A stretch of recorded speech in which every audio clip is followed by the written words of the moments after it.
কালেমার দাওয়াত দিতে দিয়ে রাসূল মাইর খাইল, দেশ ছাড়লো, না খেয়ে থাকলো।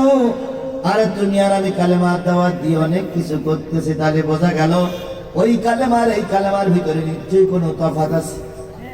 কথা বলেন ঠিক না বেঠিক? সারা জীবন শুনেছি তাবলীগওয়ালারা নিজের খাই নিজের গায়ে, তাই শুনেছি রে ভাই। কি সুন্দর পাম্পট্টি কয়, তাবলীগের চাইতে ভালো মানুষ আর সমাজে কেউ নাই, নিজের খাই নিজের গায়ে। আমরাও তাই মেনে নিতাম, আমিও তাবলীগে চিল্লাতে ভালো। এখন আমার প্রশ্ন, এতই যদি ভালো হয় মারামারি কেন? কি মারামারি হচ্ছে না? আচ্ছা, দুই দলে দুটো বিশ্লেষণা করতে হলে সমস্যা কোথায়? চলতি থাক না, আগে করবে। ওই যে এখন মারামারি করে সরকার 144 দ্বারা জারি হয়েছে, কোনোটাই চলবে না। তাহলে বিরাট লাভ হয়েছে না? বিরাট লাভ হয়েছে না? এই জন্য কালেমার হক আদায় করে যদি আমরা চলতে পারতাম, নবী যে কাজ করেছে ওই কাজ যদি আমাদের দ্বারা হতো, আল্লাহর কসম আমাদের সমাজে বিশৃঙ্খলা হতো না। আল্লাহ নবী কালেমার দাওয়াত দিয়েছেন, কখনো 2 দিন, কখনো 3 দিন, কখনো 4 দিন, কখনো 5 দিন, কখনো 7 দিন পর্যন্ত না খেয়ে থেকেছে। এমন একটা অবস্থায় মদিনার মসজিদে জোহরের আযান হয়ে গেল। নবী সাল্লাল্লাহু আলাইহি সাল্লাম জোহরের সালাত আদায় করার জন্য মসজিদে নববীতে হাজির। হযরত বেলাল বলেন, হুজরাখানা থেকে যখন নবীজি আসতেছিলেন তখন লক্ষ্য করলাম নবীজি একটা পা উঠায় আর একটা পা উঠাইতে পারে না। নবীর হাতখানা ধরলাম, নবীজি আমার কাঁধের পরে হাত দিয়ে নামাজের জায়গায় চলে আসলেন। আল্লাহ নবী নামাজে দাঁড়িয়ে গেলেন, আমি বেলাল আযান দিলাম, নবীজি নামাজে দাঁড়ালেন। দাঁড়ানোর পর অনেকক্ষণ ধরে ধরে রুকু করে অনেকক্ষণ ধরেছে কি বলে সূরা কেরাত পড়লেন। দীর্ঘক্ষণ পর আল্লাহ নবীর রুকুতে গেলেন। আমি বেলাল খেয়াল করলাম রুকু থেকে মনে হয় আজকে আর উঠবে না। আমি বেলাল পিছন দিক থেকে অনেক সংকেত দিচ্ছিলাম নবী যেন মাথাটা একটু উঁচু করে। অনেকক্ষণ পরে নবী মাথা উঁচু করে রুকু করলেন, রুকুতে অনেকক্ষণ দাঁড়ালেন। বেলাল বলেন, দীর্ঘক্ষণ দাঁড়াই থাকতে আমি কোনোদিন দেখিনি। এরপরে নবীজি সেজদায় গেলেন। প্রথম সেজদায় নিয়ে নবীজি পড়েই আছে, মাথা উঠায় না। বেলাল মনে মনে ভাবতেছে আল্লাহ নবী মনে হয় মারা গেছে, কোনো শব্দ করতেছে না। বেলাল বলেন, আমি পিছন দিক থেকে পায়ে একটু সুড়সুড়ি দিলাম নবী যাতে করে মাথা উঁচু করে। নবী 2 সিজদার মাঝখানে বসলেন, আর সেজদায় যায় না। আমি মাঝে মাঝে সংকট দিচ্ছিলাম, ইয়া রাসূলুল্লাহ দ্বিতীয় সেজদা বাকি আছে। নবীজি সেজদায় গেলেন, অনেকক্ষণ ধরে ধরে নামাজ পড়ালেন। নামাজের শেষ সালাম ফিরানোর পর আমি নবীর কানে কানে বললাম, ইয়া রাসূলুল্লাহ এত লম্বা নামাজ আমি কখনো দেখি নাই। নবী গো এত লম্বা রুকু কেরাত আপনি কেন করলেন, সেজদা কেন দিলেন? নবীজি বেলালের হাতখানা ধরে পেটে ঠেকাইয়ে বলতেছে, বেলাল 7 দিন পর্যন্ত আয়েশার ঘরে কোনো আগুন জ্বলে না। 7 দিন পর্যন্ত ঘরে খাবার নাই। 7 দিন পর্যন্ত আমি ফাতেমা পরিবারের সবাই না খেয়ে আছি। নবী সাল্লাল্লাহু আলাইহি সাল্লামের কথা শুনে হযরত বেলাল খুব কষ্ট পাইলেন। কিন্তু বেলালের তো বড় অভাব, বেলালও কোনো কিছু ম্যানেজ করতে পারলেন না, বেলালও কোনো কিছু জোগাড় করতে পারেন নাই। আমি মঞ্চে এসে আপনারও বলেছি, ওনাদেরও বলেছি, একটা কোরআন শরীফ, একটা টিস্যু আর একটু পানি লাগবে। দেখুন কোনোটাই আসে না। আল্লাহ আমাকে মাফ করবেন, আপনারা আমার দাওয়াত করেন না ভাই। আমি যখন বাসার থেকে বেরিয়েছি তখনও বলেছি টিস্যু লাগবে, পানি লাগবে আর একটু চা দেবেন।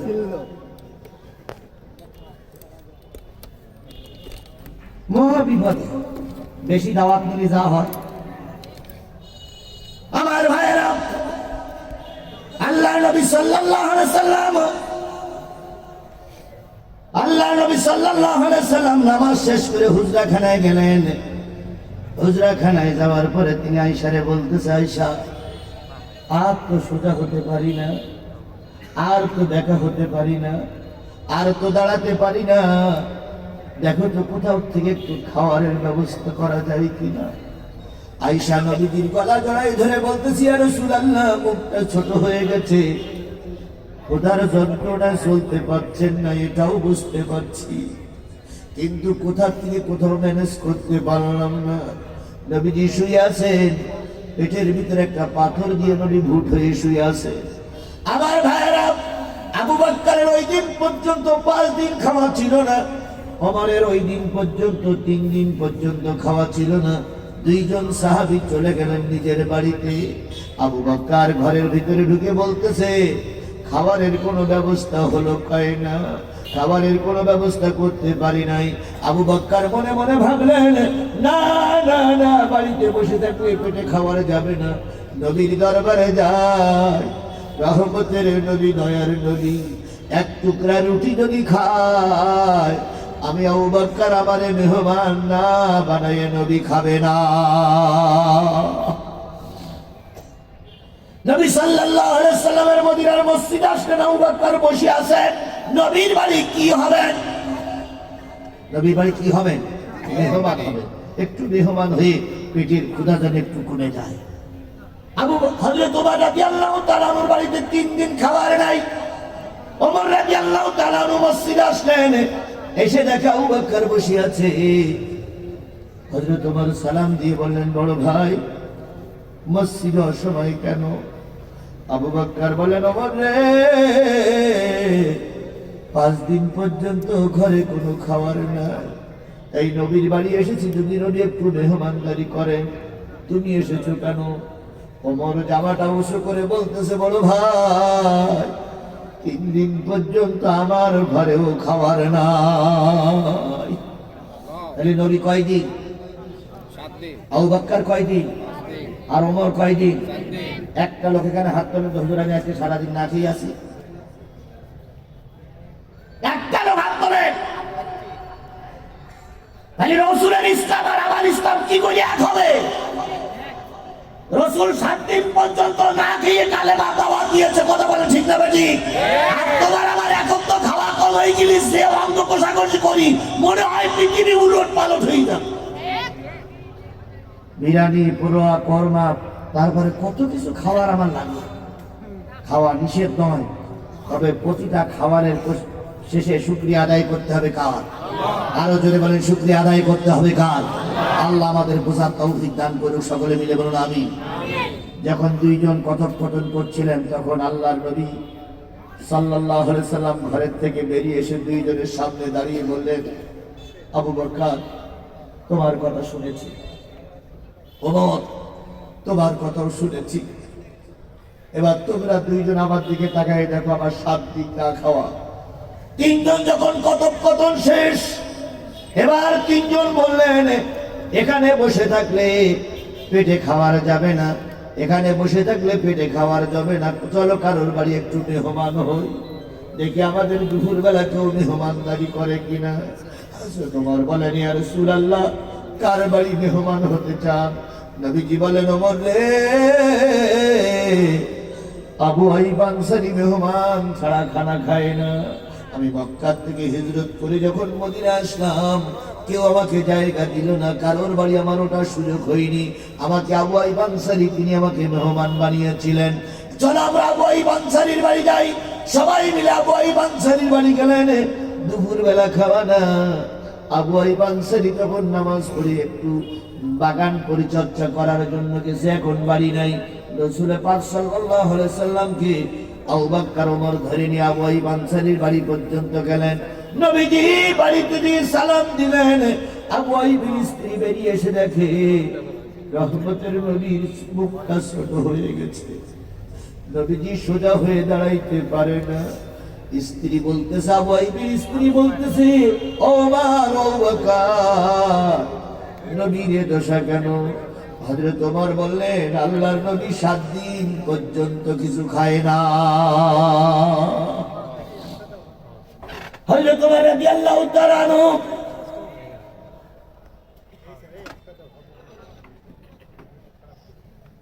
পরিচয় করাই দিলেন।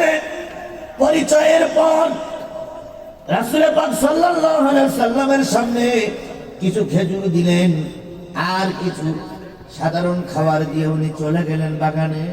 বাগানে যে স্বামীকে ডেকে বলতে, যে স্বামী, তুমি খেজুর বাগান পরিচর্যা করছো, আর তোমার বাড়িতে 3 জন জান্নাতের মেহমান বসে আছে, যাদের কতদিন জানি খাওয়া হয় না। বলুন তো আল্লাহর নবী জান্নাতীদের ভিতরে কোনো সন্দেহ আছে? হযরত আবু বকর জান্নাতীদের ভিতরে কোনো সন্দেহ আছে? হযরত ওমর জান্নাতীদের ভিতরে কোনো সন্দেহ আছে? কেউ আলেম ওলামা বাড়িতে গেলে খুশি হয়, আর কেউ থানার ওসি সাহেব বাড়িতে ডেকে এনে খুশি হয়। আগের সরকারের কিছু দালাল ছিল, ওসি সাহেব পুলিশ বাড়ি আসলে মসজিদের সামনে এসে বলতো, আমার কেন ওসি সাহেব কিন্তু দুপুরবেলা আমার বাড়ি দাওয়াত খেয়েছে। কথা বলেন, কথা বলেন, কথা বলেন। পুলিশে ধরাই দিয়েছে ওরাই। যদি আমার কোন ভাইকে পুলিশের কাছে এই নেতা কর্মীরা ধরাই না দিত, পুলিশের কোন ক্ষমতা ছিল না আমারে খুঁজে বের করা। আর এখন বিড়াল সাধু হয়েছে। তুমি এক কান মাথায় দিয়ে হাজির মালেক কান পরিয়ে শুক্রবারে সবাই তাকে মসজিদের কোনায় দিয়ে 450 টাকার তসবিহ হাতে গেছে। লা ইলাহা ইল্লাল্লাহ, লা ইলাহা ইল্লাল্লাহ, লা ইলাহা ইল্লাল্লাহ, লা ইলাহা ইল্লাল্লাহ। তুমি যে কোন কারণে কালেমা ধরেছো, তুমি যে কোন কারণে তুমি ধরেছো, বিশ্বের সব না জানলেও বাংলাদেশের লোক জানে। কথা বলেন ঠিক না বেঠিক? বলুন তো, যদি আমার ভাইরা যদি আমার শত্রুতা না করতো, পুলিশ আমার নামে মামলা দিতে পারতো? পুলিশের কোনো ক্ষমতা ছিল না। পুলিশ কি করেছেন? আব্দুল সাত্তারের বাড়ি কোথায়? পুলিশ কি করেছেন? অ্যাডভোকেট জুবাইরের বাড়ি কোথায়? পুলিশ কি করেছেন? মোকাল্লামের বাড়ি কোথায়? সবগুলো জেলাই দিয়েছে এই এলাকার মানুষেরা। কথা বলে ঠিক না বেঠিক? এরা যদি এখন সব কিছু হারাই মারাই যদি আমার দলের আমার উপরে চিয়া করে, তাহলে বুঝতে হবে দালালি ওরাও করেছো, তোমরাও করতেছো। দালালি করে ওরাও টিকতে পারিনি। তোমরাও যদি আল্লাহর পথ না ধরে কারণ দালালি করো, আল্লাহ তোমাদেরকে ওই পথে বিদায় করে দেবে।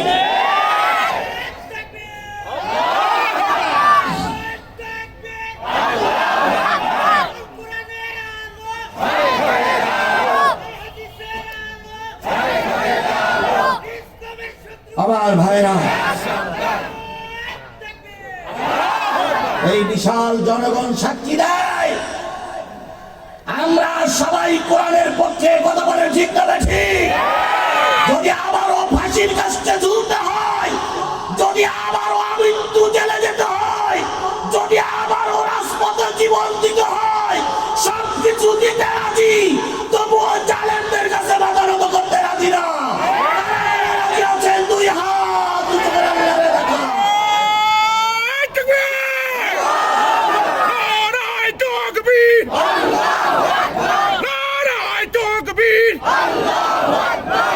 আল্লাহ এই হাতগুলোর ইসলামের জন্য কবুল করুক, কোরআনের জন্য কবুল করুক, দিন কায়েমের জন্য কবুল করুক। সকলে মিলে বলেন আমিন। আরো জোরে বলেন আমিন। আমার ভাইরা, নবীজি বললেন, আবু আইব কোথায়? ভাই আবু আইব বাগানে গেছে, আমি এখনই তাকে ডেকে দিচ্ছি। স্ত্রী চলে গেলেন। স্ত্রী দিয়ে সংবাদ দিলেন, কিছু কাঁচা পাকা খেজুর পাকাই দিয়ে পাঠাই দিয়ে বললেন আমি আসতেছি। আবু আইব আসলেন, নবীর সামনে দাঁড়ালেন। চোখ বেয়ে টপ টপ টপ টপ করে পানি পড়তেছে। নবীজি বলেন, আবু আইব কান্দো কেন? কই ইয়া রাসূলুল্লাহ, মদিনার মানুষের যখন খাবার থাকে না, বাচ্চাগুলো যখন ক্ষুধার যন্ত্রণায় ছটফট করে, নারীরা খুব বুদ্ধি করে মদিনার মসজিদে পাঠিয়ে দেয় বাচ্চাদের। 3 দিন 4 দিন পর্যন্ত না খেয়ে থাকে। থাকা বাচ্চাটা মদিনার মসজিদে আপনার সামনে বসে থাকলে তাদের পেটে ক্ষুধা থাকে না। আপনার মুখটা একটুখানি ছোট হয়ে গেছে কেন? নবী জীবনে না বই 7 দিন পর্যন্ত আয়েশার ঘরে কোনো আগুন জ্বলে না, খাওয়ার নাই। নবীজি বললেন, আমার আবু বকর না খাওয়াও, ওমর না খাওয়াও। আবু আইব আর আবু আইবের স্ত্রী 2 জন পরামর্শ করলেন কি করা যায়। তাই ঘরে যা রুটি আছে আটা তৈরি করি, আর একটু ছাগলের গোশত আছে রান্না করি। রুটি আর গোশত আল্লাহর নবীর সামনে দেওয়া হলো। নবীর চোখ বেয়ে টপ টপ টপ টপ করে পানি পড়তেছে। আবু আইয়ুব বললেন, ইয়া রাসূলুল্লাহ, আমার ভুল হয়ে গেছে, দয়া করে আমাকে মাফ করবেন, আমাকে একটু সময় দেন, আমি আপনার জন্য ব্যবস্থা করতেছি। নবী দুইখানা রুটি আর দুইখানা গোশত একটা পটের ভিতরে, একটা পাত্রের ভিতরে জড়ায়ে আবু আইয়ুবকে ডাক দিয়ে বলেন, আবু আইয়ুব, আবু আইয়ুবকে ডাক দিয়ে বলেন, আবু আইয়ুব, আবু আইয়ুবকে ডাক দিয়ে বলেন, আবু আইয়ুব, এই রুটি দুইখানা আর এই গোশত দুইখানা আমার বাড়িতে একটু পৌঁছে দিয়ে এসো। আবু আইয়ুব বলেন, ইয়া রাসূলুল্লাহ, খাওয়ার পরে নিয়ে যাবেন। নবীজি বললেন, না না না, আমি যখন আসতেছিলাম আমার মায়ে ফাতেমা আমার সামনে দাঁড়িয়ে বললেন, আব্বা কোথায় যাচ্ছেন আপনি? কয়, আমি একটু দেখি বাইরের দিকে যাই। ফাতেমা তখন আমাকে বললেন, আব্বু যদি বাইরে কারোর বাড়ি মেহমান হন, যদি কোনো খাবারের ব্যবস্থা হয়, আমাকে না দিয়ে যেন আপনি কিছু খাবেন না। আমি আমার নবীর মেয়ের ফাতেমার মাথায় হাত দিয়ে বলেছি, বারে এক টুকরা গোশত যদি তোর বাবা খায়, তোরে না দিয়ে খাবে না। ও আমার সাথী, গোশত রুটি যতক্ষণ পর্যন্ত ফাতেমার কাছে পৌঁছাই না দিয়ে এসেছিলেন, নবীজি ততক্ষণ পর্যন্ত খাওয়া শুরু করেন নাই। সেই নবী আপনার আমার নবী, কথা বলেন ঠিক না বেঠিক? সেই নবী মুসলমানদের নবী, গোটা বিশ্ব মানবতার জন্য কান্ডারি, সেই নবীর নামে দুরূদ আর সালাম সাল্লাল্লাহু আলাইহি ওয়াসাল্লাম। বন্ধুগণ, আমি আজকে আপনাদের সামনে তেলাওয়াত করেছি সূরা হজ। কোন সূরা? 2টা আয়াত। দুর্ভাগ্য আমার, সৌভাগ্য আপনাদের, আপনারা এতগুলো মানুষ এক জায়গায় জান্নাতের বাগানে বসে আছেন। দুর্ভাগ্য আমার, আমি হয়তো খুব বেশি সময় দিতে পারবো না। এই জন্য আমি আপনাদের কাছে দাবি করছি, আমি যদি আর কয়েক মিনিট কথা বলতে চাই, আপনারা কি শুনতে রাজি আছেন? রাজি আছেন? রাজি আছেন? জি, আল্লাহ পাক আপনাকে আমার পরে বরকত দিক। আপনারা জানেন ইসলামী সাংস্কৃতিক অনুষ্ঠান আছে এখানে একটা পরে, জানেন তো আপনারা? আমার পরপরই শুরু হবে এবং আশা করি বাংলাদেশের সবচেয়ে সুনামধন্য নাম করা একটা শিল্পী গোষ্ঠী, তারা এখানে সাংস্কৃতিক অনুষ্ঠান করবে। আশা করি আপনাদের সবাই মন মুগ্ধ হবে। আমিও থাকতে পারলে ভালো হতো। দহিবুর ভাই আবার আসবে, উনি এক জায়গায় গেছেন, আবার আসবে। আমরা সবাই সেই অনুষ্ঠানে থাকবো ইনশাআল্লাহ। বলুন তো, এই কোরআনের মাহফিল আর এই সাংস্কৃতিক অনুষ্ঠান করতে গিয়ে কতটুকু টাকা খরচ হয়েছে বলে মনে হয় কর্তৃপক্ষর? আমি যতটুকু শুনলাম ওই গাড়িতে যারা আইছে ওদের নাকি 1 লাখ দেওয়া লাগবে। 3 লাখ টাকা খরচ কমপক্ষে। এই 3 লাখ টাকা যদি আজকে আমরা সবাই মিলে, চেয়ারম্যান, মেম্বার, উপজেলা চেয়ারম্যান, ওয়ার্ড মেম্বার, নারী পুরুষ সবাই মিলে উঠাতে না পারি, আগামী বছর এই যুবকেরা কিন্তু এরকম মাহফিল আর দেবে না, সাংস্কৃতিক অনুষ্ঠানও হবে না, যাত্রা গান হবে। এখন আপনারা যাত্রা গানের পক্ষে না কোরআনের পক্ষে? কারা কারা কোরআনের পক্ষে আছে এটা হাত তুলে দেখান তো। হুজুর, আমরা কোরআনের পক্ষে। আল্লাহ তুমি হাত তুলে কবুল করো। আল্লাহ, আল্লাহ তুমি আমাদের পরে রহমত করো। আমরা যতই টাকা পয়সা দেই, যদি তোমার রহমত না হয় আমরা টিকে থাকতে পারবো না। আল্লাহ, আমরা অনেক চেষ্টা করেছি, শেখ হাসিনা তারাই পারিনি, শুধু তোমার রহমত না হওয়ার কারণে। এখন রহমত হইতে শেখ হাসিনা চলে গেছে।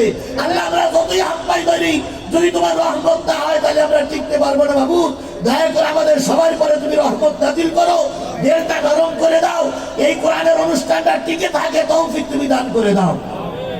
এখন এই কোরআনের অনুষ্ঠান আর এই সাংস্কৃতিক অনুষ্ঠান টিকে থাকতে গেলে আজকে বাড়ি দিয়ে 12 রাকাত তাহাজ্জুদ নামাজ পড়বো আর এক মুখ চোখের পানি ফেলে কানবার বলবো, আল্লাহ আগামী বছরে যেন 10টা সাংস্কৃতিক দল আসতে পারে। অথচ আমরা এখন যদি বলি 50 টাকা দিতে, তখন বলবেন হুজুর আমি টাকা দিতে পারবো না, কান্তি রাজি আছে। কি এরকম লোক আমাদের ভিতরে আছে না? কানতে রাজি কিন্তু টাকা দেবে না। আচ্ছা, টাকা দেবেন না, শুধু কানবেন, কোন লোকটা হাত তোলেন তো? টাকা দেবেন না, শুধু কেন্দ্রে দেবেন, যত কান্দা লাগে আপনি কানবেন, কিন্তু টাকা চালিয়ে দেবেন না। কেনা কেনা হাত তোলে? মাশাআল্লাহ, নারে শেরপুরের মানুষ এমনি ভালো। এই জন্য তো আশা করছি আগামী শেরপুরে এখান থেকেই কোরআনের পতাকা উড্ডীন হবে। কথা বলে ঠিক না ঠিক? আল্লাহ যদি তৌফিক দেয়, এই শেরপুরের মাটির থেকে আল্লাহর কোরআনের পতাকা উড়বেই। যখন ওই 13 সাল 14 সাল ছিল, তখন আমি দেখেছি শেরপুরের রাস্তা দিয়ে একটা পিপিলিকা পর্যন্ত এই ধরনের নেতা কর্মীর অনুমতি ছাড়া যেতে পারতো না। সেই শেরপুর আজও কালো কোরআনের পতাকা উড়বেই। আল্লাহ আল্লাহ যেন সেইটা আমাদের দেখার তৌফিক দান করেন। একজন আলেম ব্যক্তি যদি মন খারাপ করে ভোট কেন্দ্রের থেকে ফিরে আসে, রাসূলের কাছে মুখ দেখানো যাবে না, আল্লাহর কাছে মুখ দেখানো যাবে না। এই জন্য টার্গেট নিতে হবে আগামী নির্বাচনে আমরা যেন কোরআনওয়ালার গলায় ফুলের মালা পরিয়ে যেন ঘরে আনতে পারি। আমরা কোরআনের পক্ষে থাকবো না বিপক্ষে যাব? ইনশাআল্লাহ কোরআনের পক্ষে থাকবো, জোরে বলেন ইনশাআল্লাহ। বন্ধুগণ, আমি আপনাদের কাছে দাবি করছি, যেহেতু দুইটা অনুষ্ঠান, অন্য একটা অনুষ্ঠান হয় 20টা টাকা যায়, আজকে দুইটা অনুষ্ঠান, একটা সাংস্কৃতিক অনুষ্ঠান আর একটা হলো কোরআনের মাহফিলের অনুষ্ঠান। দুইটা অনুষ্ঠানে 20-40টা টাকা দিতে হবে। 40টা টাকা যদি মনে করেন হুজুর আমি 40 টাকা নেই, তাহলে আপনার মাইনাস করে 10-20 টাকা দিন। আর যদি মনে করেন হুজুর আপনি 50 সেকেন্ড 50 সেকেন্ড কেন, আপনি 7 কিরের মানুষ 50 সেকেন্ড কেন, 50-50-100 সাত, তাহলে 100 দিলে কি 50 টাকা তার ফিরেই দেবো না? দেব না। সুতরাং আমি আপনার কাছে দাবি করছি, সেটা হলো আপনারা দয়া করে 20টা 40, 50টা 100 টাকা এই মাহফিলে, এই কোরআনের মাহফিলে, এই সাংস্কৃতিক অনুষ্ঠানে দিতে হবে। এবার কাদের কাদের পকেটে টাকা আছে, তারা একটু হাত তোলেন তো। হুজুর আমার পকেটে টাকা আছে। যাদের পকেটে টাকা আছে তারাই হাত তোলবেন। যদি টাকা না থাকে হাত তোলার দরকার নেই। আর টাকা থাকার পরে যদি হাত না তোলেন, ফেরেশতা বলে আপনার পকেটের দিক তাকাই আছে। এই ফেরেশতা কেরামান কাতিবি তাকাই আছে বলে, ভাই তাকাই আছে। 10 টাকা থাকলো হাত তোলেন, 5 টাকা থাকলো হাত তোলেন, 2 টাকা থাকলো হাত তোলেন। মাশাআল্লাহ, আল্লাহ কবুল করুন। পাশে অনেক মা বোনেরা আছে, তারাও দেবেন। জি, এইবার টাকাগুলো সব হাতে নেন, সব হাতে বের করেন। যত তাড়াতাড়ি হয় ততই আমার লাভ। সব টাকাগুলো হাতে নেন, সব টাকাগুলো হাতে নেন, সব টাকাগুলো হাতে নেন। হয়ে গেছে। জি, এবার ছেলেরা যাচ্ছে। জি, আর বড় টাকা জি 1000 টাকা। আব্দুর রউফ 1000 টাকা। নাই আপু নাই 1000 টাকা। মাশাআল্লাহ, আল্লাহ কবুল করো। বড় টাকা 2000, 5000 টাকা। জি, ব্যাগ যাচ্ছে, আপনাদের বলা দরকার। ব্যাগ যাচ্ছে, তাড়াতাড়ি ব্যাগে দেন সবাই। বিভাগের ছেলে পেলে ব্যাগে দেন। জি, সবাই ব্যাগে দেন। 2000, 5000, 10,000 দেওয়ার মতন 2-1 নাই। 2000, 5000, 10,000 দেওয়ার মতন 2-1 নাই। 2000, 5000, 10,000 মতন 2-1 নাই। আপনারা কি শুনতে রাজি আছেন? রাজি আছেন? জি, আল্লাহ পাক আপনাকে আমার পরে বরকত দিক। আপনারা জানেন ইসলামী সাংস্কৃতিক অনুষ্ঠান আছে এখানে একটা পরে, জানেন তো আপনারা? আমার পরে শুরু হবে এবং আশা করি বাংলাদেশের সবথেকে সুনামধন্য নামকরা একটা শিল্পী গোষ্ঠী, তারা এখানে সাংস্কৃতিক অনুষ্ঠান করবে। আশা করি আপনাদের সবাই মন মুগ্ধ হবে। আমিও থাকতে পারলে ভালো হতো। দইবুর ভাই আবার আসবে, উনি এক জায়গায় গেছেন, আবার আসবে। আমরা সবাই সেই অনুষ্ঠানে থাকবো ইনশাআল্লাহ। বলুন তো, এই কোরআনের মাহফিল আর এই সাংস্কৃতিক অনুষ্ঠান করতে গিয়ে কতটুকু টাকা খরচ হয়েছে বলে মনে হয় কর্তৃপক্ষর? আমি যতটুকু শুনলাম ওই গাড়িতে যারা আইছে ওদের নাকি 1 লাখ দেওয়া লাগবে। 3 লাখ টাকা খরচ কমপক্ষে। এই 3 লাখ টাকা যদি আজকে আমরা সবাই মিলে, চেয়ারম্যান, মেম্বার, উপজেলা চেয়ারম্যান, ওয়ার্ড মেম্বার, নারী পুরুষ সবাই মিলে উঠাতে না পারি, আগামী বছর এই যুবকেরা কিন্তু এরকম মাহফিল আর দেবে না, সাংস্কৃতিক অনুষ্ঠানও হবে না, যাত্রা গান হবে। এখন আপনারা যাত্রা গানের পক্ষে না কোরআনের পক্ষে? কারা কোরআনের পক্ষে আছেন একটু হাত তুলে দেখান তো। হুজুর আমরা কোরআনের পক্ষে। আল্লাহ তুমি হাত তুলে কবুল করো। আল্লাহ তুমি আমাদের পরে রহমত করো। আমরা যতই টাকা পয়সা দেই, যদি তোমার রহমত না হয় আমরা টিকে থাকতে পারবো না। আল্লাহ, আমরা অনেক চেষ্টা করেছি, শেখ হাসিনা তাড়াইতে পারিনি শুধু তোমার রহমত না হওয়ার কারণে। এখন রহমত হইতে শেখ হাসিনা চলে গেছে। আল্লাহ, আমরা যতই হাত পাই করি, যদি তোমার রহমত না হয় তাহলে আমরা টিকতে পারবো না। বাবু দয়া করে আমাদের সবার পরে তুমি রহমত নাজিল করো, দিলটা নরম করে দাও, এই কোরআনের অনুষ্ঠানটা টিকে থাকে তৌফিক তুমি দান করে দাও। এখন এই কোরআনের অনুষ্ঠান আর এই সাংস্কৃতিক অনুষ্ঠান টিকে থাকতে গেলে আজকে বাড়ি দিয়ে 12 রাকাত তাহাজ্জুদ নামাজ পড়বো আর এক মুখ চোখের পানি ফেলে কানবার বলবো আল্লাহ আগামী বছর যেন 10টা সাংস্কৃতিক দল আসতে পারে। অথচ আমরা এখন যদি বলি 50 টাকা দিতে হবে, তখন বলবেন হুজুর আমি টাকা দিতে পারবো না, কান্তি রাজি আছে। কি এরকম লোক আমাদের ভিতরে আছে না? কানতে রাজি কিন্তু টাকা দেবে না। আচ্ছা টাকা দেবেন না, শুধু কানবেন। কোন লোকটা হাত তোলেন তো? টাকা দেবেন না, শুধু কেন্দ্রে দেবেন। যত কান্দা লাগে আপনি কানবেন, কিন্তু টাকা চালিয়ে দেবেন না। কেনা কেনা হাত তোলে মাশাআল্লাহ। না রে, শেরপুরি মানুষ এমনি ভালো। এই জন্য তো আশা করছি আগামী শেরপুরে এখান থেকেই কোরআনের পতাকা উড্ডীন হবে। কথা বলে ঠিক না ঠিক? আল্লাহ যদি তৌফিক দেয় এই শেরপুরের মাটির থেকে আল্লাহর কোরআনের পতাকা উড়বে। আমার ভাইয়েরা, আল্লাহ নবী সাল্লাল্লাহু আলাইহি সাল্লাম নামাজ শেষ করে হুজরাখানায় গেলেন। হুজরাখানায় যাওয়ার পরে তিনি আয়েশারে বলতেছে, আয়েশা, আর তো সোজা হতে পারি না, আর তো দেখা হতে পারি না, আর তো দাঁড়াতে পারি না, দেখো তো কোথাও থেকে একটু খাওয়ারের ব্যবস্থা করা যায় কিনা। আয়েশা নবীজির গলা জড়াই ধরে বলতেছি, ইয়া রাসূলুল্লাহ, মুখটা ছোট হয়ে গেছে, ক্ষুধার যন্ত্রণায় চলতে পারছেন না এটাও বুঝতে পারছি, কিন্তু কোথা থেকে কোথাও ম্যানেজ করতে পারলাম না। নবীজি শুয়ে আছেন, পেটের ভিতরে একটা পাথর দিয়ে নবী ভুট হয়ে শুয়ে আছে। আমার ভাইয়েরা, আবু বকরের ওই দিন পর্যন্ত 5 দিন খাওয়া ছিল না, ওমরের ওই দিন পর্যন্ত 3 দিন পর্যন্ত খাওয়া ছিল না। 2 জন সাহাবী চলে গেলেন নিজের বাড়িতে। আবু বকর ঘরের ভিতরে ঢুকে বলতেছে, খাবারের কোনো ব্যবস্থা হলো কয় না, খাবারের কোনো ব্যবস্থা করতে পারি নাই। আবু বকর মনে মনে ভাবলেন, না না না, বাড়িতে বসে থাকলে পেটে খাবার যাবে না, নবীর দরবারে যায়, রহমতের নবী, দয়ার নবী, এক টুকরা রুটি যদি খায়, আমি আবু বকর আমারে মেহমান না বানায় নবী খাবে না। নবী সাল্লাল্লাহু আলাইহি সাল্লামের মদিনার মসজিদে আসলেন, আবু বকর বসে আছেন। নবীর বাড়ি কি হবেন? নবীর বাড়ি কি হবেন? মেহমান হবে। একটু মেহমান হয়ে পেটের ক্ষুধা যেন একটু কমে যায়। হযরত ওমর রাদিয়াল্লাহু তাআলা আনহুর বাড়িতে 3 দিন খাবার নাই। ওমর রাদিয়াল্লাহু তাআলা আনহু মসজিদে আসলেন, এসে দেখে আবু বকর বসে আছে। হযরত ওমর সালাম দিয়ে বললেন, বড় ভাই, মসজিদে অসময় কেন? আবু বকর বলেন, ওমর রে, 5 দিন পর্যন্ত ঘরে কোনো খাবার নাই, এই নবীর বাড়ি এসেছি যদি নবী একটু মেহমানদারি করেন, তুমি এসেছো কেন? ওমর জামাটা উঁচু করে বলতেছে, বড় ভাই, 3 দিন পর্যন্ত আমার ঘরেও খাবার নাই। তাহলে নবী কয়দিন? 7 দিন। আবু বকর কয়দিন? আর ওমর কয়দিন? 7 দিন। একটা লোক এখানে হাত তোলেন তো, হুজুর আমি আজকে সারাদিন না খেয়ে আছি। একটা লোক হাত তোলেন। তাহলে রসুলের ইসলাম আর আমার ইসলাম কি করে এক হবে? রসুল 7 দিন পর্যন্ত না খেয়ে কালেমা দাওয়াত দিয়েছে। কথা বলে ঠিক না বেঠিক?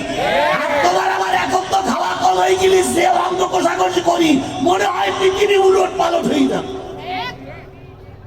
বিরিয়ানি, পোড়া, কর্মা, তারপরে কত কিছু খাওয়ার আমার লাগে। খাওয়া নিষেধ নয়, তবে প্রতিটা খাবারের শেষে শুকরিয়া আদায় করতে হবে কার? আরো জোরে বলেন, শুকরিয়া আদায় করতে হবে কার? আল্লাহ আমাদের বোঝার তৌফিক দান করুক। সকলে মিলে বলুন আমিন। যখন 2 জন কথোপকথন করছিলেন, তখন আল্লাহর নবী সাল্লাল্লাহু আলাইহি সাল্লাম ঘরের থেকে বেরিয়ে এসে 2 জনের সামনে দাঁড়িয়ে বললেন, আবু বকর, তোমার কথা শুনেছি, ওমর, তোমার কথাও শুনেছি, এবার তোমরা 2 জন আমার দিকে তাকায় দেখো, আমার 7 দিন না খাওয়া। 3 জন যখন কথোপকথন শেষ, এবার 3 জন বললেন, এখানে বসে থাকলে পেটে খাওয়ার যাবে না, এখানে বসে থাকলে পেটে খাওয়ার যাবে না, চলো কারোর বাড়ি একটু মেহমান হই, দেখি আমাদের দুপুর বেলা কেউ মেহমানদারি করে কিনা। তোমার বলেন, ইয়া রাসূলুল্লাহ, কার বাড়ি মেহমান হতে চান? নবীজি বলেন, ওমর রে, আবু আইয়ুব আনসারী মেহমান ছাড়া খানা খায় না। আমি মক্কা থেকে হিজরত করে যখন মদিনা আসলাম, কেউ আমাকে জায়গা দিল না, কারোর বাড়ি আমার ওটা সুযোগ হয়নি। আমাকে আবু আইয়ুব আনসারী, তিনি আমাকে মেহমান বানিয়েছিলেন। চলো আমরা আবু আইয়ুব আনসারীর বাড়ি যাই। সবাই মিলে আবু আইয়ুব আনসারীর বাড়ি গেলেন। দুপুর বেলা খাওয়া না। আবু আইয়ুব আনসারী তখন নামাজ পড়ে একটু বাগান পরিচর্যা করার জন্য গেছে, এখন বাড়ি নাই। রাসূল পাক সাল্লাল্লাহু আলাইহি সাল্লামকে আবু বকর ওমর ধরে নিয়ে আবু আইয়ুব আনসারীর বাড়ি পর্যন্ত গেলেন। নবীজি বাড়িতে দিয়ে সালাম দিলেন। আবু আইয়ুবের স্ত্রী বেরিয়ে এসে দেখে রহমতের নবীর মুখটা ছোট হয়ে গেছে, নবীজি সোজা হয়ে দাঁড়াইতে পারে না। স্ত্রী বলতেছে, আবু আইবের স্ত্রী বলতেছে, ও আমার ও বকর, নবীর এ দশা কেন? হযরত ওমর বললেন, আল্লাহর নবী 7 দিন পর্যন্ত কিছু খায় না। হযরত ওমর রাদিয়াল্লাহু তাআলা আনহু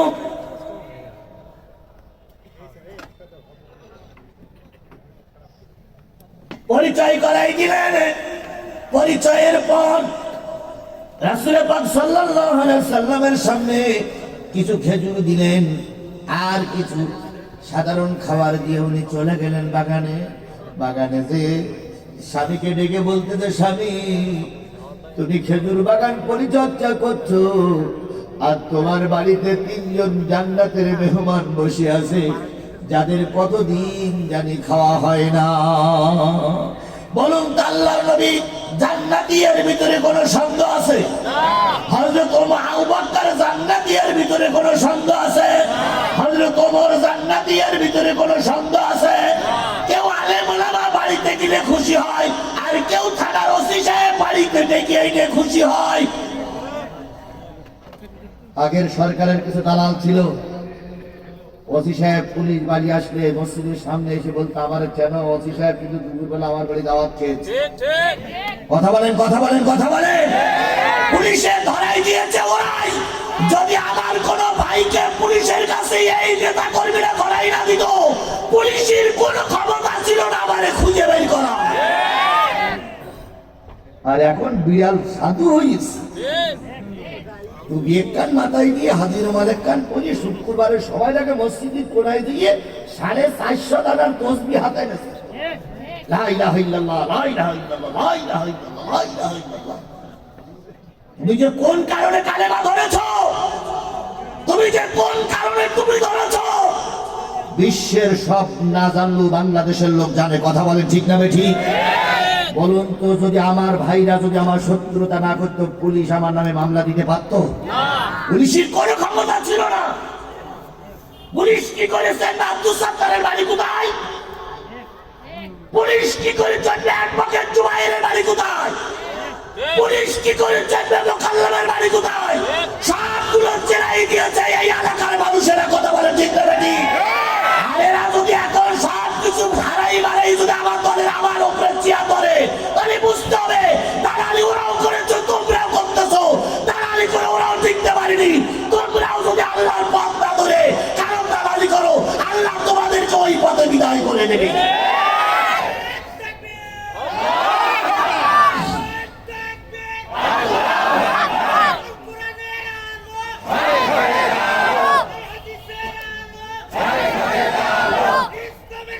আমার ভাইরা, এই বিশাল জনগণ সাক্ষী দেয় আমরা সবাই কোরআনের পক্ষে। কথা বলে ঠিক না ঠিক? যদি আবারও ফাঁসির কাছে ঝুলতে হয়, যদি আবারও মৃত্যু জেলে যেতে হয়, যদি আবারও রাজপথে জীবন দিতে হয়, সবকিছু দিতে রাজি, তবুও জালেমদের কাছে মাথা নত করতে রাজি না। দুই হাত উঁচু করে আল্লাহরে দেখা।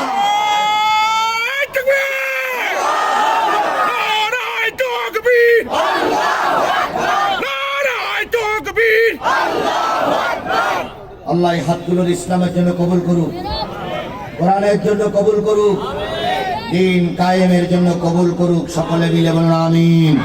আরো জোরে বলেন আমিন। আমার ভাইরা, নবীজি বললেন, আবু আইব কোথায়? ভাই আবু আইব বাগানে গেছে, আমি এখনই তাকে ডেকে দিচ্ছি। স্ত্রী চলে গেলেন। স্ত্রী দিয়ে সংবাদ দিলেন, কিছু কাঁচা পাকা খেজুর পাঠাই দিয়ে বললেন, আমি আসতেছি। আবু আইব আসলেন, নবীর সামনে দাঁড়ালেন। চোখ বেয়ে টপ টপ টপ টপ করে পানি পড়তেছে। নবীজি বলেন, আবু আইব কান্দো কেন? ওই ইয়া রাসূলুল্লাহ, মদিনার মানুষের যখন খাবার থাকে না, বাচ্চাগুলো যখন ক্ষুধার যন্ত্রণায় ছটফট করে, নারীরা খুব বুদ্ধি করে মদিনার মসজিদে পাঠিয়ে দেয় বাচ্চাদের। 3 দিন 4 দিন পর্যন্ত না খেয়ে থাকে। থাকা বাচ্চাটা মদিনার মসজিদে আপনার সামনে বসে থাকলে তাদের পেটে ক্ষুধা থাকে না, আপনার মুখটা একটুখানি ছোট হয়ে গেছে কেন? নবীজি বলেন, আবু আইব 7 দিন পর্যন্ত আয়েশার ঘরে কোনো আগুন জ্বলে না, খাওয়ার নাই। নবীজি বললেন, আমার আবু বকর না খাওয়াও, আমার না খাওয়াও। আবু আইব আর আবু আইবের স্ত্রী দুইজন পরামর্শ করলেন কি করা যায়। তাই ঘরে যা রুটি আছে আটা তৈরি করি, আর একটু ছাগলের গোশত আছে রান্না করি। রুটি আর গোশত আল্লাহর নবীর সামনে দেওয়া হলো। নবীর চোখ বেয়ে টপ টপ টপ টপ করে পানি পড়তেছে। আবু আইব বললেন, ইয়া রাসূলুল্লাহ, আমার ভুল হয়ে গেছে, দয়া করে আমাকে মাফ করবেন, আমাকে একটু সময় দেন, আমি আপনার জন্য ব্যবস্থা করতেছি। নবী 2খানা রুটি আর 2খানা গোশত একটা পটের ভিতরে, একটা পাত্রের ভিতরে জড়ায়ে আবু আইবকে ডাক দিয়ে বলেন, আবু আইব, আবু আইবকে ডাক দিয়ে বলেন, আবু আইব, আবু আইবকে ডাক দিয়ে বলেন, আবু আইব, এই রুটি 2খানা আর এই গোশত 2খানা আমার বাড়িতে একটু পৌঁছে দিয়ে এসো। আবু আইব বলেন, ইয়া রাসূলুল্লাহ, খাওয়ার পরে নিয়ে যাবেন। নবীজি বললেন, না না না, আমি যখন আসতেছিলাম আমার মায়ে ফাতেমা আমার সামনে দাঁড়িয়ে বললেন, আব্বা কোথায় যাচ্ছেন আপনি? কয়, আমি একটু দেখি বাইরের দিকে যাই। ফাতেমা তখন আমাকে বললেন, আব্বু যদি বাইরে কারোর বাড়ি মেহমান হন, যদি কোনো খাবারের ব্যবস্থা হয় আমাকে না দিয়ে দেন, আপনি কিছু খাবেন না। আমি আমার নবীর মেয়ের ফাতেমার মাথায় হাত দিয়ে বলেছি, মানে এক টুকরা গোশত যদি তোর বাবা খায় তোরে না দিয়ে খাবে না।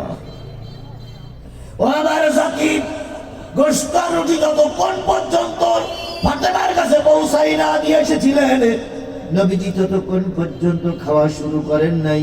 সেই নবী আপনার আমার নবী, কথা বলেন ঠিক না বেঠিক? সেই নবী মুসলমানদের নবী, গোটা বিশ্ব মানবতার জন্য কান্ডারি, সেই নবীর নামে দুরূদ আর সালাম সাল্লাল্লাহু আলাইহি ওয়াসাল্লাম। বন্ধুগণ, আমি আজকে আপনাদের সামনে তেলাওয়াত করেছি সূরা হজ। কোন সূরা? 2টা আয়াত। দুর্ভাগ্য আমার, সৌভাগ্য আপনাদের, আপনারা এতগুলো মানুষ এক জায়গায় জান্নাতের বাগানে বসে আছেন। দুর্ভাগ্য আমার, আমি হয়তো খুব বেশি সময় দিতে পারবো না। এই জন্য আমি আপনাদের কাছে দাবি করছি, আমি যদি আর কয়েক মিনিট কথা বলতে চাই, আপনারা কি শুনতে রাজি আছেন? রাজি আছেন? রাজি আছেন? জি। আল্লাহ পাক আপনাকে আমার পরে বরকত দিক। আপনারা জানেন ইসলামী সাংস্কৃতিক অনুষ্ঠান আছে এখানে একটা পরে, জানেন তো আপনারা? আমার পরপরই শুরু হবে এবং আশা করি বাংলাদেশের সবথেকে সুনামধন্য নাম করা একটা শিল্পী গোষ্ঠী তারা এখানে সাংস্কৃতিক অনুষ্ঠান করবে। আশা করি আপনাদের সবাই মন মুগ্ধ হবে। আমিও থাকতে পারলে ভালো হতো। দহিবুর ভাই আবার আসবে, উনি এক জায়গায় গেছেন, আবার আসবে, আমরা সবাই সেই অনুষ্ঠানে থাকবো ইনশাআল্লাহ। বলুন তো, এই কোরআনের মাহফিল আর এই সাংস্কৃতিক অনুষ্ঠান করতে গিয়ে কতটুকু টাকা খরচ হয়েছে বলে মনে হয় কর্তৃপক্ষর?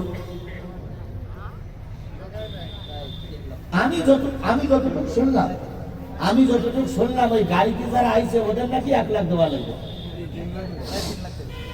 3 লাখ টাকা খরচ কমপক্ষে।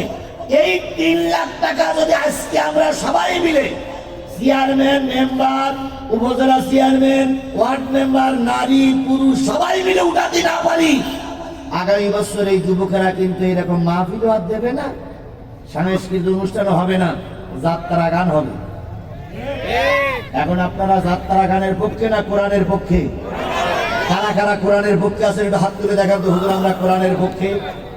আল্লাহ তুমি হাত তুলে কবুল করো। আল্লাহ, আল্লাহ তুমি আমাদের পরে রহমত করো। আমরা যতই টাকা পয়সা দেই, যদি তোমার রহমত না হয় আমরা টিকে থাকতে পারবো না। আল্লাহ, আমরা অনেক চেষ্টা করেছি, শেখ হাসিনা তাড়াই পারিনি শুধু তোমার রহমত না হওয়ার কারণে।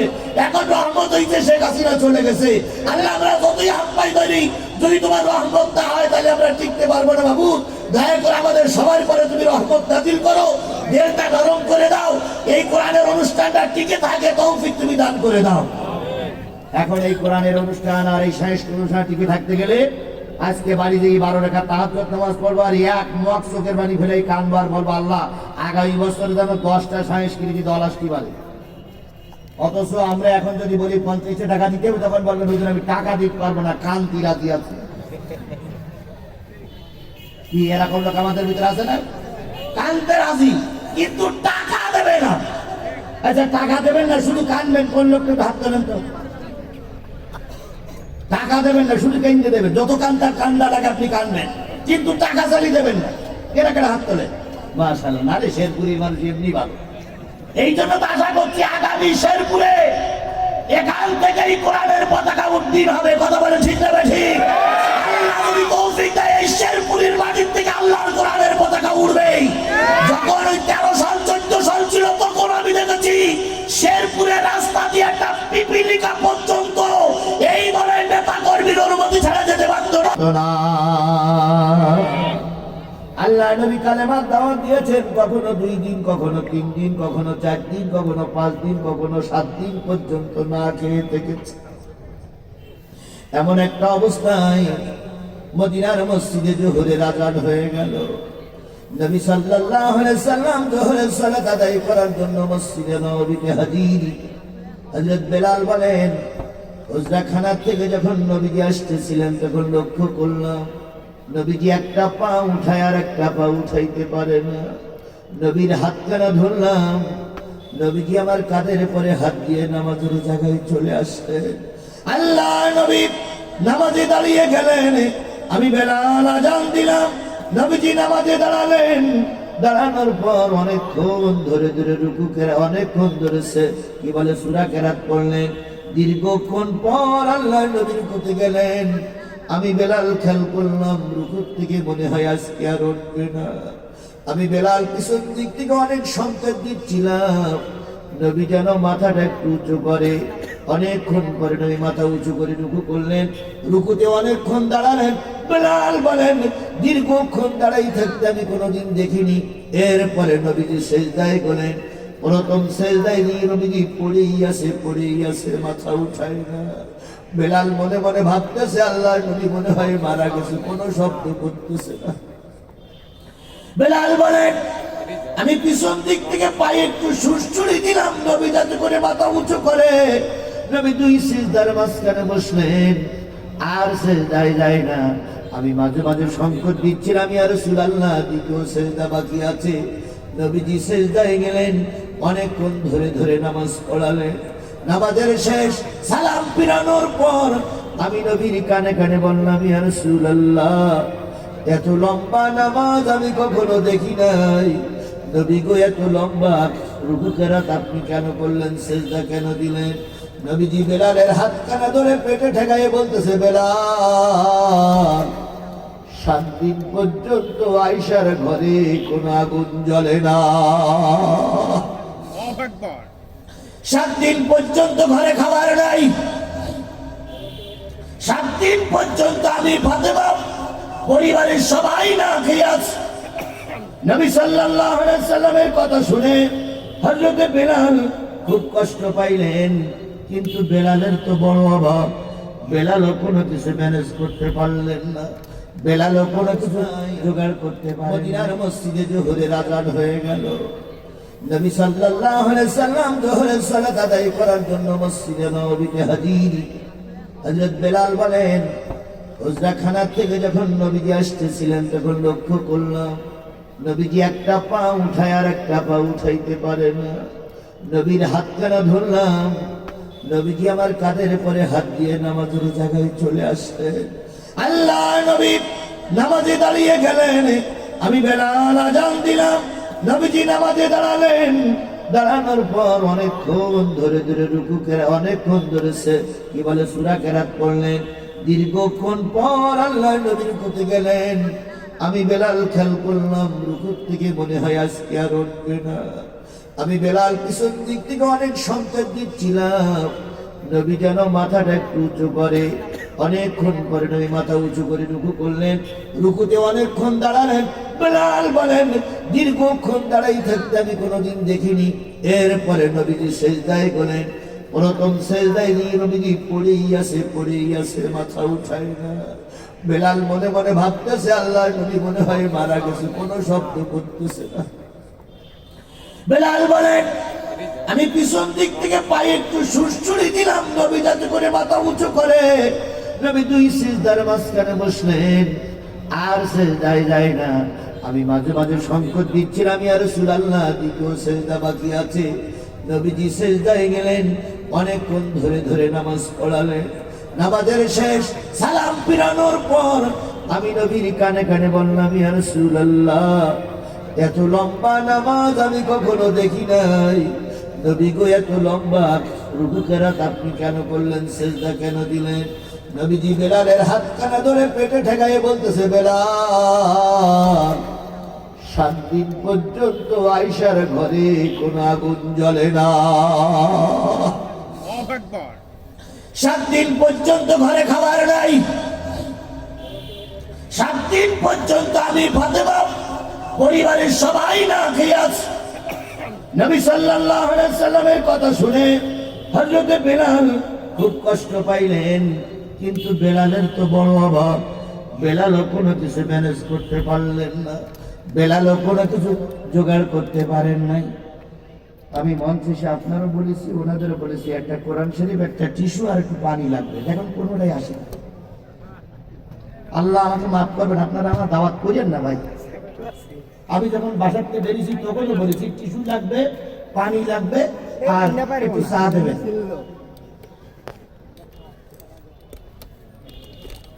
মহা বিপদে বেশি দাওয়াত নিয়ে যা হয়।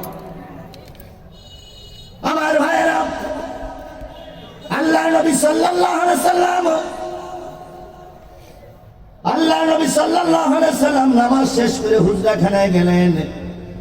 হুজরাখানায় যাওয়ার পরে তিনি আয়েশারে বলতেছে, আয়েশা, আর তো সোজা হতে পারি না, আর তো দেখা হতে পারি না, আর তো দাঁড়াতে পারি না, দেখো তো কোথাও থেকে একটু খাওয়ারের ব্যবস্থা করা যায় কিনা। আয়েশা নবীজির গলা জড়াই ধরে বলতেছি, ইয়া রাসূলুল্লাহ, মুখটা ছোট হয়ে গেছে, ক্ষুধার যন্ত্রণা চলতে পারছেন না এটাও বুঝতে পারছি, কিন্তু কোথা থেকে কোথাও ম্যানেজ করতে পারলাম না। নবীজি শুয়ে আছেন, পেটের ভিতরে একটা পাথর দিয়ে নবী ভুট হয়ে শুয়ে আছে। আমার ভাইয়েরা, আবু বকরের ওই দিন পর্যন্ত 5 দিন খাওয়া ছিল না, ওমরের ওই দিন পর্যন্ত 3 দিন পর্যন্ত খাওয়া ছিল না। 2 জন সাহাবী চলে গেলেন নিজের বাড়িতে। আবু বকর ঘরের ভিতরে ঢুকে বলতেছে, খাবারের কোনো ব্যবস্থা হলো কয় না, খাবারের কোনো ব্যবস্থা করতে পারি নাই। আবু বকর মনে মনে ভাবলেন, না না না, বাড়িতে বসে থাকলে পেটে খাবার যাবে না, নবীর দরবারে যায়, রহমতের নবী, দয়ার নবী, এক টুকরা রুটি যদি খায়, আমি আবু বকর আমারে মেহমান না বানায় নবী খাবে না। নবী সাল্লাল্লাহু আলাইহি সাল্লামের মদিনার মসজিদে আসলেন, আবু বকর বসে আছেন। নবীর বাড়ি কি হবেন? নবীর বাড়ি কি হবেন? মেহমান হবেন। একটু মেহমান হয়ে পেটের ক্ষুধা যেন একটু কমে যায়। হযরত ওমর রাদিয়াল্লাহু তাআলা আনহুর বাড়িতে 3 দিন খাবার নাই। ওমর রাদিয়াল্লাহু তাআলা আনহু মসজিদে আসলেন, এসে দেখে আবু বকর বসে আছে। হযরত ওমর সালাম দিয়ে বললেন, বড় ভাই, মসজিদে অসময় কেন? আবু বকর বলেন, ওমর রে, 5 দিন পর্যন্ত ঘরে কোনো খাবার নাই, এই নবীর বাড়ি এসেছি যদি নবী একটু মেহমানদারি করেন, তুমি এসেছো কেন? ওমর জামাটা উঁচু করে বলতেছে, বড় ভাই, 3 দিন পর্যন্ত আমার ঘরেও খাবার নাই। তাহলে নবী কয়দিন? 7 দিন। আবু বকর কয়দিন? আর ওমর কয়দিন? একটা লোক এখানে হাত তুলে হুজুর আমি আজকে সারাদিন না খেয়ে আছি। একটা লোক হাত তোলে। তাহলে রসুলের ইসলাম আর আমার ইসলাম কি করে এক হবে? রসুল 7 দিন পর্যন্ত না খেয়ে কালেমা দাওয়াত দিয়েছে, কথা বলে ঠিক না বেটি? আর তোমার আমার এখন তো খাওয়া কল হয়ে গেলি, যে অঙ্গ কষাকষি করি, মনে হয় পৃথিবী উলট পালট হয়ে যাবে। বিরিয়ানি, পোড়া, কর্মা, তারপরে কত কিছু খাবার আমার লাগবে। খাওয়া নিষেধ নয়, তবে প্রতিটা খাবারের শেষে শুকরিয়া আদায় করতে হবে কার? আরো জোরে বলেন, শুকরিয়া আদায় করতে হবে কার? আল্লাহ আমাদের বোঝার তৌফিক দান করুক, সকলে মিলে বলুন আমিন। যখন 2 জন কথোপকথন করছিলেন, তখন আল্লাহর নবী সাল্লাল্লাহু আলাইহি সাল্লাম ঘরের থেকে বেরিয়ে এসে 2 জনের সামনে দাঁড়িয়ে বললেন, আবু বকর, তোমার কথা শুনেছি, ওমর, তোমার কথাও শুনেছি, এবার তোমরা 2 জন আমার দিকে তাকায় দেখো, আমার 7 দিন না খাওয়া, তিনজন যখন কথোপকথন শেষ, এবার তিনজন বললেন এখানে বসে থাকলে পেটে খাওয়ার যাবে না, এখানে বসে থাকলে পেটে খাওয়ার যাবে না, চলো কারোর বাড়ি একটু মেহমান হই, দেখি আমাদের দুপুর বেলা কেউ মেহমানদারি করে কিনা। তোমার বলেন ইয়া রাসূলুল্লাহ, কার বাড়ি মেহমান হতে চান? নবীজি বলেন ওমর রে, আবু আইয়ুব আনসারী মেহমান ছাড়া খানা খায় না। আমি মক্কা থেকে হিজরত করে যখন মদিনা আসলাম, কেউ আমাকে জায়গা দিল না, কারোর বাড়ি আমার ওঠার সুযোগ হয়নি। আমাকে আবু আইয়ুব আনসারী তিনি আমাকে মেহমান বানিয়েছিলেন। চলো আমরা আবু আইয়ুব আনসারীর বাড়ি যাই। সবাই মিলে আবু আইয়ুব আনসারীর বাড়ি গেলেন। দুপুর বেলা খাওয়া না। আবু আইয়ুব আনসারী তখন নামাজ পড়ে একটু বাগান পরিচর্যা করার জন্য গেছে, এখন বাড়ি নাই। রাসূল পাক সাল্লাল্লাহু আলাইহি সাল্লামকে আবু বকর ওমর ধরে নিয়ে আবু আইয়ুব আনসারীর বাড়ি পর্যন্ত গেলেন। নবীজি বাড়িতে দিয়ে সালাম দিলেন। আবু আইয়ুবের স্ত্রী বেরিয়ে এসে দেখে রহমতের নবীর মুখটা ছোট হয়ে গেছে।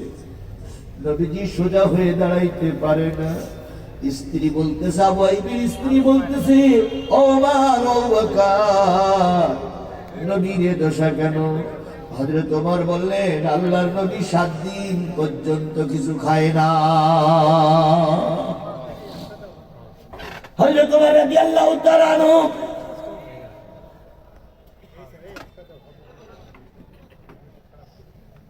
পরিচয় করাই দিলেন। পরিচয়ের পর রাসূল পাক সাল্লাল্লাহু আলাইহি সাল্লামের সামনে কিছু খেজুর দিলেন আর কিছু সাধারণ খাবার দিয়ে উনি চলে গেলেন বাগানে।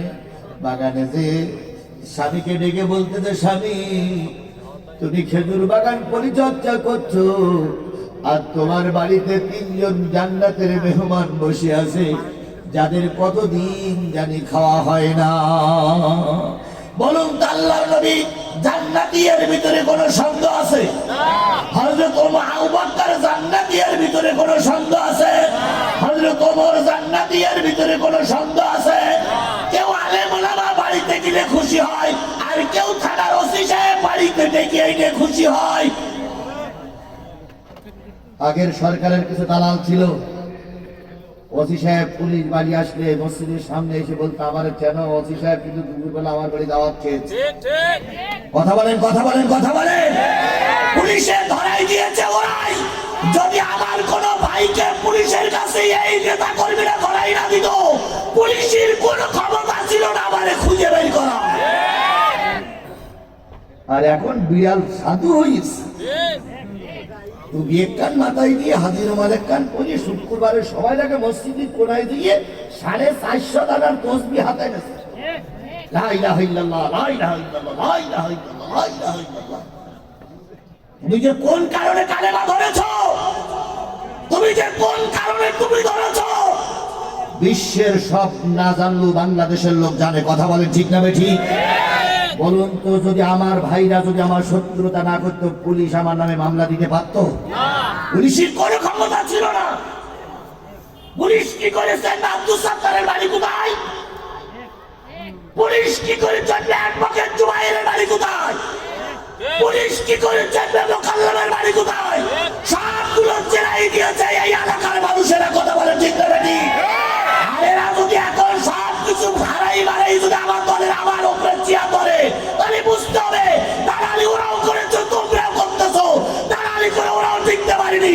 তোমরাও যদি আল্লাহর পথ না ধরে কারণ দালালি করো, আল্লাহ তোমাদেরকে ওই পথে বিদায় করে দেবে।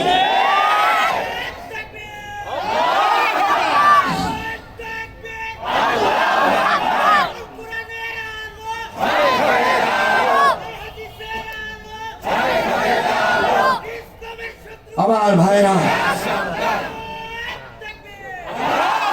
এই বিশাল জনগণ সাক্ষী দেয় আমরা সবাই কোরআনের পক্ষে। কথা বলেন ঠিক না ঠিক?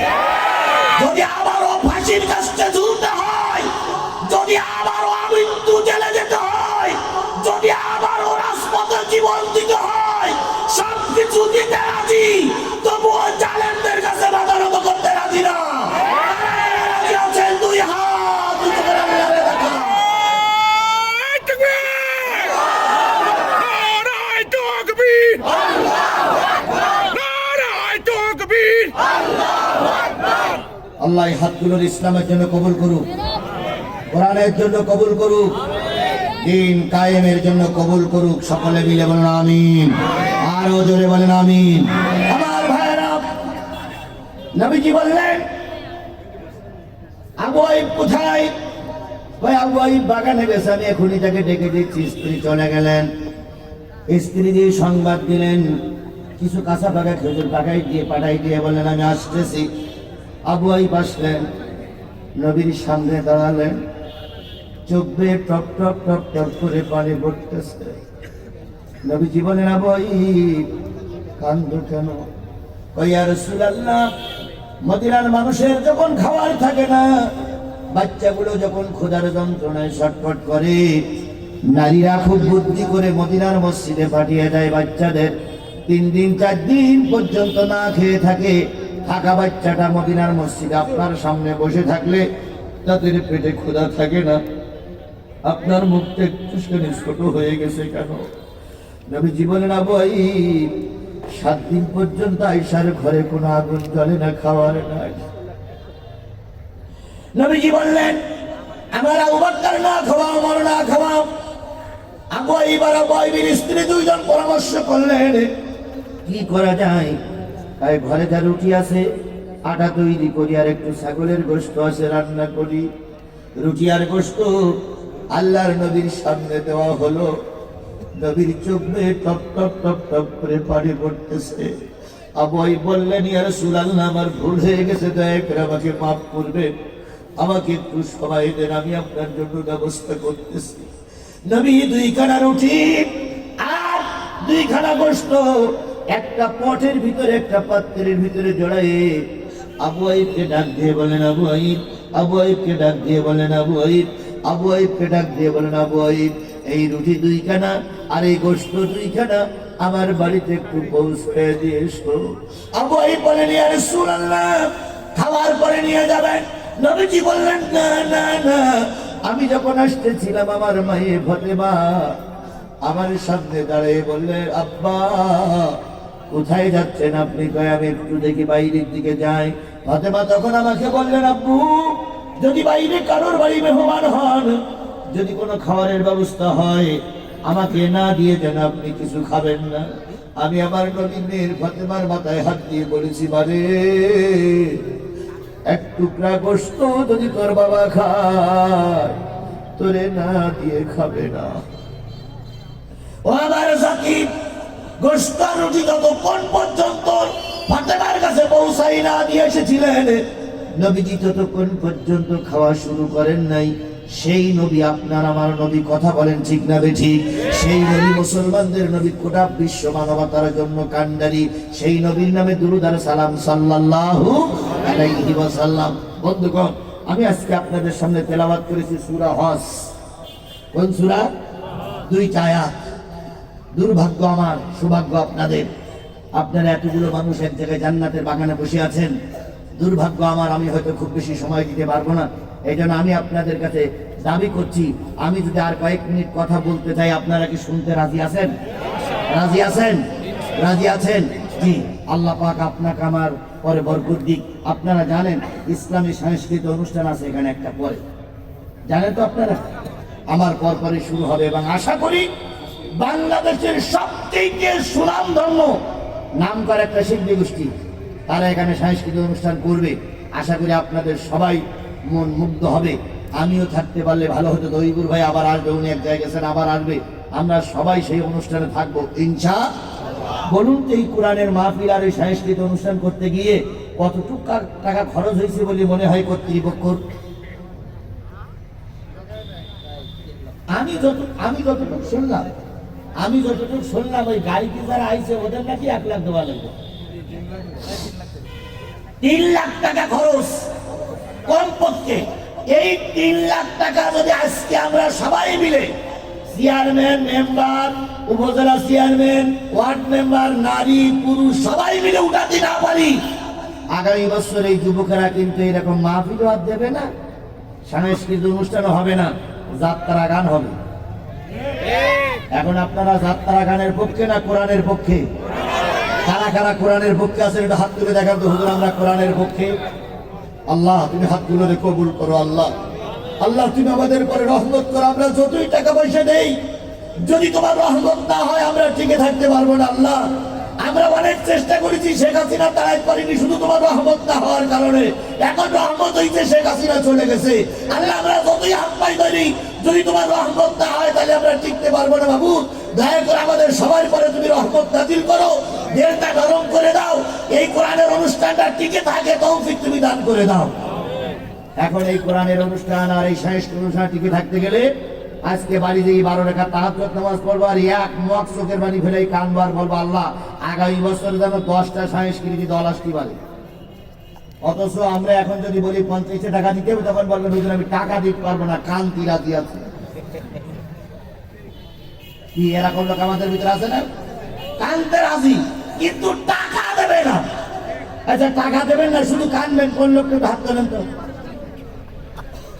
টাকা দেবেন না, শুধু কেন্দ্রে দেবেন, যত কান্দা লাগে আপনি কানবেন, কিন্তু টাকা চালিয়ে দেবেন না। কেনা কেনা হাত তোলে মাশাআল্লাহ। নারে শেরপুরের মানুষ এমনি ভালো। এই জন্য তো আশা করছি আগামী শেরপুরে এখান থেকেই কোরআনের পতাকা উড্ডীন হবে। কথা বলে ঠিক না ঠিক? আল্লাহ যদি তৌফিক দেয় এই শেরপুরের মাটির থেকে আল্লাহর কোরআনের পতাকা উড়বেই। যখন ওই 13 সাল 14 সাল ছিল তখন আমি দেখেছি শেরপুরের রাস্তা দিয়ে একটা পিপিলিকা পর্যন্ত এই ধরনের নেতা কর্মীর অনুমতি ছাড়া যেতে পারতো না। সেই শেরপুর আজও কালো কোরআনের পতাকা উড়বেই। আল্লাহ যেন সেইটা আমাদের দেখা তৌফিক দান করেন। একজন আলেম ব্যক্তি যদি মন খারাপ করে ভোট কেন্দ্রের থেকে ফিরে আসে, রাসূলের কাছে মুখ দেখানো যাবে না, আল্লাহর কাছে মুখ দেখানো যাবে না। এই জন্য টার্গেট নিতে হবে আগামী নির্বাচনে আমরা যেন কোরআনওয়ালার গলায় ফুলের মালা পরিয়ে যেন ঘরে আনতে পারি। আমরা কোরআনের পক্ষে থাকবো না বিপক্ষে যাব? ইনশাআল্লাহ কোরআনের পক্ষে থাকবো। জোরে বলেন ইনশাআল্লাহ। বন্ধুগণ